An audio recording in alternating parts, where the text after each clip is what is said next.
मैं भी यहाँ पे अक्सर आता रहता हूँ। इधर देखिए एक मोज़ेक भी बनी हुई है। मैंने यहाँ पे किन किन चीज़ों में श्रमदान किया है। ये काफल जैसा ही दिख रहा है। इस तरह का डंडा आप लोगों ने कहाँ देखा है, किसके पास देखा है? ये इस तरह से कलरफुल घोंसले से बने हुए हैं पेड़ों पे। देखने में तो वैसे ही लग रहा है ना, लिंगुड़ा जैसा। तो ये भावनाएं भी लोगों के दिमाग में यहाँ से पैदा होती है। हेलो दोस्तों, एक बार फिर से स्वागत है आपका मेरे यूट्यूब चैनल लाइफ देश विदेश में।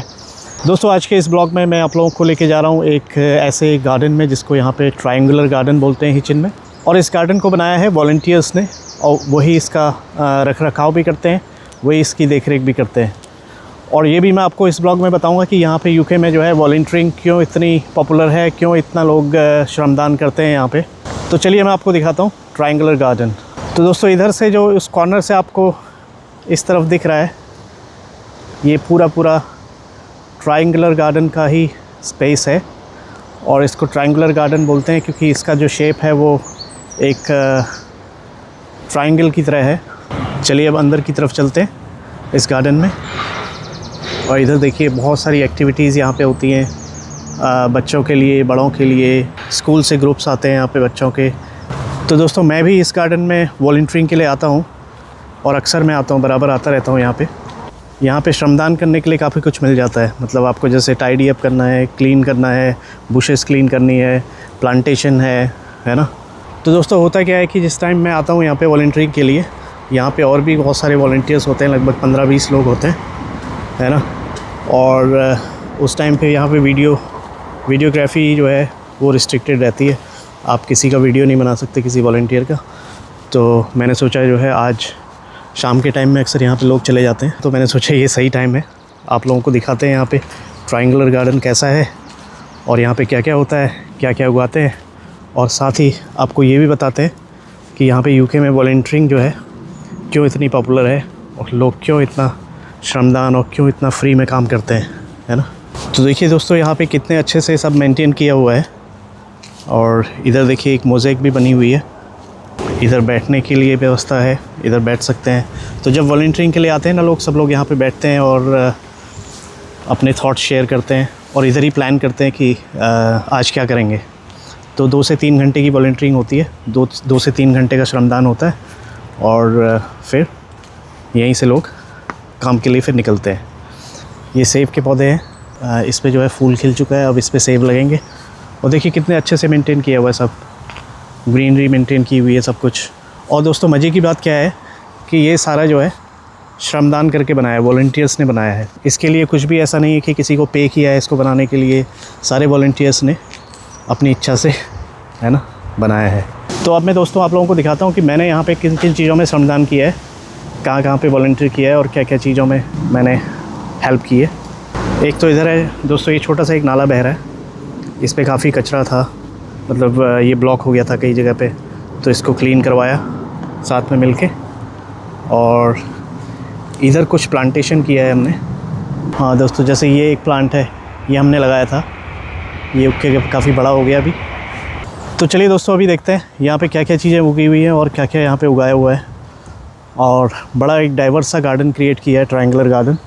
और इसमें जगह जगह से डिफरेंट कंट्रीज़ से पौधे लाके यहाँ पे लगाए गए हैं। जैसे चाइना से है, जापान से है, उधर तिब्बत और नेपाल से भी कुछ, उस एरिया से भी यहाँ पे कुछ पौधे लाके यहाँ पे लगाए गए हैं। चलिए यहाँ से शुरुआत करते हैं। ये जो प्लांट है ये खुमानी का है, देखिए इस पे खुमानी लगी हुई है।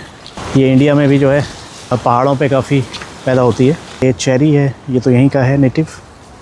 अब इस तरफ जाते हैं, एक बहुत ही इंटरेस्टिंग यहाँ पे प्लांट है दोस्तों।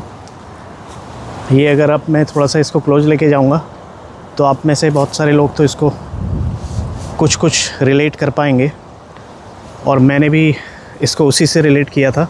ये देखने में और इसका जो स्वाद है वो लगभग वैसे ही है जैसे उत्तराखंड में एक फल होता है जिसको काफल बोलते हैं, और ये उसी तरह से ग्रो भी करता है। इसकी पत्तियाँ भी उसी तरह से हैं और इसमें जो फल लगता है वो दिखने में बिल्कुल काफल जैसा ही होता है।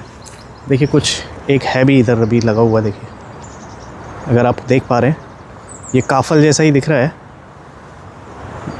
ना। तो मुझे दोस्तों यहाँ पे हिसालू, खिलमोड़ी और घिंगारू, ये तीनों चीज़ें यहाँ पे मिल गई थी।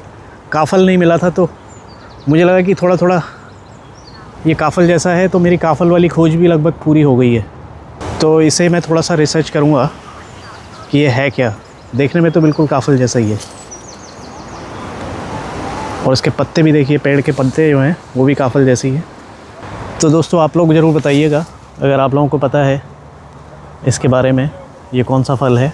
तो इधर एक और बहुत ही इंटरेस्टिंग चीज़ है, ये पेड़ मेरा वन ऑफ माय फेवरेट। देखिए क्या है, ये है तिमूर, जिसको तिमरू भी बोलते हैं, और वैसे आई डोंट नो, इसको बबूल के नाम से भी जानते हैं कई लोग। इसमें इस तरह से कांटे होते हैं टहनियों में, और इसमें छोटे छोटे फल भी लगते हैं जिससे झुंझुनाहट होती है अगर आप उसको चबाते हैं। और ये पौधा जो है बहुत ही गुणवान है। इस पौधे की टहनियाँ, फल, पत्ते सभी काम आते हैं। आयुर्वेद में तो इसका बहुत अच्छा इस्तेमाल होता है। जब मैं यहाँ पे ट्रायंगुलर गार्डन में पहली बार आया था तो मुझे 15-20 मिनट हुए थे गार्डन में आए हुए, और 15-20 मिनट के अंदर ही मुझे ये पौधा दिखा और मैं एकदम से शॉक्ड हो गया इसको देख के यहाँ पे, क्योंकि ये जनरली मैंने उत्तराखंड में ही देखा था, पहाड़ों पे देखा था। यहाँ पे इसका मिलना एक मेरे लिए बहुत ही सरप्राइजिंग और बड़ा अच्छा था। तो मैंने फिर इसके बारे में तुरंत पूछा, और पहले ही दिन मैं यहाँ से 4-5 इसकी टहनियाँ, छोटी छोटी टहनियाँ परमिशन ली मैंने उनसे, और इसकी टहनियाँ काट के मैं ले गया, और दातून के लिए मैं इसी का इस्तेमाल करता हूँ अभी यहाँ पे यूके में। और इसके फल भी मैं ले गया था, छोटे छोटे दाने जो होते हैं, इसका भी हम लोग इस्तेमाल करते हैं, और कई बार हम लोग इसका नमक भी बनाते हैं, नमक के साथ पीस के, बड़ा अच्छा फ्लेवर इसका आता है।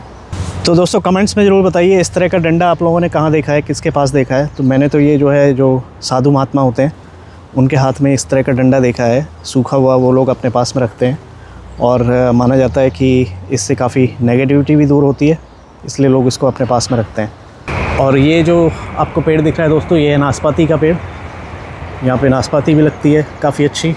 तो ऐसे ये दोस्तों आगे तक भी ये गार्डन एक्सटेंड होता चला जाता है आगे तक, और इसमें बहुत सारे डिफरेंट प्रजाति के, डिफरेंट स्पीसीज़ के बहुत सारे पौधे लगे हुए हैं, और इसको बराबर मेंटेन किया जाता है। यहाँ पे लोग आते हैं वॉलंटियरिंग के लिए, जैसा मैंने आपको पहले भी बताया। ये भी चेरी का पौधा है, इसमें चेरीज़ लगी हुई है। और दोस्तों इस तरफ इस गार्डन में जो है बर्ड्स के रहने के लिए भी, चिड़ियों के रहने के लिए भी इस तरह से इंतज़ाम किए हुए हैं कि उनको यहाँ पे घोंसले बनाने में, अपने रहने में उनको आसानी हो। और इस तरह से पेड़ों को उगाया गया है एक्सपर्टाइज़ के साथ में कि वो बर्ड्स फ्रेंडली हो एनवायरनमेंट। तो आगे तक ये इस तरह से इसको डेवलप किया है ताकि बर्ड्स भी यहाँ पे रह सकें। और ये स्पॉट जो है काफ़ी पॉपुलर भी है यहाँ पे बर्ड वॉचिंग के लिए। लोग यहाँ पे स्पेशली बर्ड वॉचिंग के लिए भी आते हैं। और इधर पेड़ों पे भी कुछ घोंसले टाइप के कुछ बने हुए हैं। आई डोंट नो ये किस चीज़ के लिए है। मुझे देख के तो लग रहा है कि कोई घोंसला है, लेकिन आई डोंट नो। आप लोग बताइए अगर आप लोगों को कुछ समझ में आ रहा है देख के। तो ये इस तरह से कलरफुल घोंसले से बने हुए हैं पेड़ों पे। दोस्तों यहाँ पे मुझे एक और पौधा दिख गया कुछ इंटरेस्टिंग सा, और ये एक फन प्रजाति का पौधा है जो उत्तराखंड में काफ़ी मिलता है। और इस पौधे में कुछ घूमी हुई सी एक चीज़ होती है, उसको लिंगुड़ा बोलते हैं। उसकी सब्ज़ी भी लोग बना के खाते हैं। तोड़ के आपको दिखाता हूँ। ये देखने में बिल्कुल वैसी है लिंगुड़ा जैसा, लेकिन मैं इसके लिए रिस्क नहीं लूँगा। मुझे नहीं लगता कि ये वो सेम प्रजाति है जिसकी सब्जियां लोग बना के खाते हैं। मैंने भी कई बार इसकी खाई है सब्ज़ी, बड़ी पौष्टिक होती है और बड़ी न्यूट्रिशियस भी होती है। तो दोस्तों आप लोगों ने देखा किस तरह से लोगों ने मिलजुल के वॉलंटियरिंग करके इस गार्डन को मेंटेन किया हुआ है ना। तो आप लोगों के दिमाग में एक सवाल ज़रूर आ रहा होगा कि लोग यहाँ इतनी वॉलंटियरिंग क्यों करते हैं, मतलब इतना श्रमदान क्यों करते हैं लोग। तो आप लोगों को लग रहा होगा कि क्या है यहाँ पे लोगों के पास इतना ज़्यादा टाइम है या कोई और वजह है। चलिए आपको बताते हैं। तो दोस्तों सबसे पहली वजह तो ये है कि लोग जहाँ पे भी रहते हैं उसके आसपास का जो एनवायरनमेंट होता है, जो उसके आसपास का वातावरण है, उसे अपना घर जैसा ही मानते हैं। और दोस्तों उनका मानना होता है कि उनके आसपास का एनवायरनमेंट जो है वो क्लीन रहे, ग्रीन रहे और ब्यूटीफुल रहे हमेशा। तो इसीलिए वो चाहते हैं कि उसमें अपना योगदान दें और उसको मेंटेन करने में हेल्प करें। और दोस्तों दूसरी वजह होती है सोशल कनेक्शन बनाना। तो यहाँ पे आके क्या होता है, वॉलंटियरिंग के लिए जो लोग आते हैं ये भी सोचते हैं कि यहाँ पे आके नए लोगों से मिल लेंगे, नए लोगों से जान पहचान हो जाएगी, है ना। और कई लोग इसमें ऐसे भी होते हैं जो लोग अपना अकेलापन दूर करने के लिए भी इस तरह की वॉलंटियर एक्टिविटीज़ में पार्टिसिपेट करते हैं। और दोस्तों एक और तीसरी वजह ये है कि लोग यहाँ पे जो है स्किल डेवलपमेंट के लिए भी आते हैं। जैसे इस वाले ट्रायंगुलर गार्डन में लोग आते हैं गार्डनिंग सीखने के लिए। तो कई लोगों को जो है गार्डनिंग के बारे में पता नहीं होता है कि कैसे पौधे उगाने हैं, किस तरह से उनकी देख रेख करनी है। तो लोग उसके लिए भी यहाँ पे आते हैं, सीखने के लिए भी आते हैं। फिर वो अपने घर में गार्डन्स में उन स्किल्स का इस्तेमाल करते हैं। और यहाँ पे यूके में टीम वर्क को भी काफ़ी तवज्जो दी जाती है। तो कई लोग तो जो है जो अकेले काम करने के आदी होते हैं, या फिर उनको आदत होती है, या उनके काम करने का जो एनवायरनमेंट वो ऐसा होता है कि उनको अकेले ही काम करना होता है। जैसे वर्क फ्रॉम होम का कल्चर आजकल काफ़ी डेवलप हो गया है हर जगह। तो लोग ऐसी जगहों में वॉलंटियरिंग के लिए इसलिए भी जाते हैं कि वहाँ पे कुछ लोगों के साथ में काम करने का मौका मिलेगा और वो वहाँ से टीम वर्क उनके अंदर डेवलप होगा, उसके लिए भी आते हैं। और ख़ासकर बच्चों के लिए ये बड़ी फ़ायदेमंद होती है ये चीज़। लोग बच्चों को लेके आते हैं, वो लोग ताकि समझें कि साथ में काम करने के क्या फ़ायदे हैं, है ना, टीम वर्क के क्या फ़ायदा है और कैसे टीम वर्क किया जा सकता है, कैसे आपस में कोऑर्डिनेट किया जा सकता है, मिल के काम कैसे किया जा सकता है। तो ये भावनाएँ भी लोगों के दिमाग में यहाँ से पैदा होती हैं, तो उसके लिए भी लोग यहाँ पर आते हैं। तो दोस्तों यहाँ पर यूके में जो ये वॉलंटियरिंग है, ये यहाँ के कल्चर का एक बहुत अहम हिस्सा है। और वॉलंटियरिंग यहाँ पे कुछ ऐसा नहीं है कि किसी को करनी है या फिर कोई ऐसे कर रहा है, मजबूरी में कर रहा है। तो यहाँ पे स्कूल्स में भी बच्चों को वॉलंटियरिंग के लिए प्रेरित किया जाता है कि वो जाएं, कुछ टाइम अपना वॉलंटियरिंग के लिए दें अभी से, बचपन से ही। और इवन जो कंपनीज़ हैं, जॉब सेक्टर में है, वहाँ पे जो एम्प्लॉयर्स हैं वो अपने एम्प्लॉयज़ को इनकरेज करते हैं वॉलंटियरिंग के लिए। तो दोस्तों यहाँ पे जो वॉलंटियरिंग है ये सिर्फ नेचर वाले सेक्टर में नहीं है, ये और जगह भी होती है। जैसे स्कूल्स में वॉलंटियर्स होते हैं, और आपको हॉस्पिटल्स में वॉलंटियर्स मिल जाएंगे, और आपको जो है चैरिटी शॉप्स में वॉलंटियर्स मिल जाएंगे। लगभग हर सेक्टर में आपको वॉलंटियर्स मिल जाते हैं, है ना। स्पेशली चैरिटी सेक्टर में बहुत ज़्यादा वॉलंटियरिंग होती है यहाँ पे। तो दोस्तों आप लोग जहाँ से भी ये व्लॉग देख रहे हैं, वहाँ देखिए आपके आसपास अगर कुछ इस तरह की वॉलंटियरिंग हो सकती है। अगर आप मिलजुल के कोई एक छोटा सा ग्रुप बना के स्टार्ट कर सकते हैं अपने आसपास के एनवायरनमेंट को ठीक ठाक रखने में, है ना। या उस वॉलंटियरिंग की कोई और वजह भी हो सकती है ना, कोई सोशल कॉज और भी कॉजेज़ हो सकते हैं। अगर आप लोग ऐसा कर सकते हैं या आप लोगों को कहीं पे वॉलंटियरिंग का मौका मिलता है तो इसको ज़रूर करिए, और ये ज़रूर ट्राई करिए। आप लोगों को बड़ा अच्छा लगेगा और लगेगा कि कुछ गेन हुआ, आप लोगों ने कुछ दिया, सोसाइटी को कुछ दिया, ऐसा भी फील होगा, है ना। और इसके वॉलंटियरिंग के अपने फ़ायदे हैं, और इसके जो है आप इससे दूसरों को तो फ़ायदा पहुंचाते ही हैं, इससे खुद का भी फ़ायदा होता है ना। तो ये विन विन सिचुएशन है दोनों तरफ। तो ज़रूर इसे ट्राई करिए।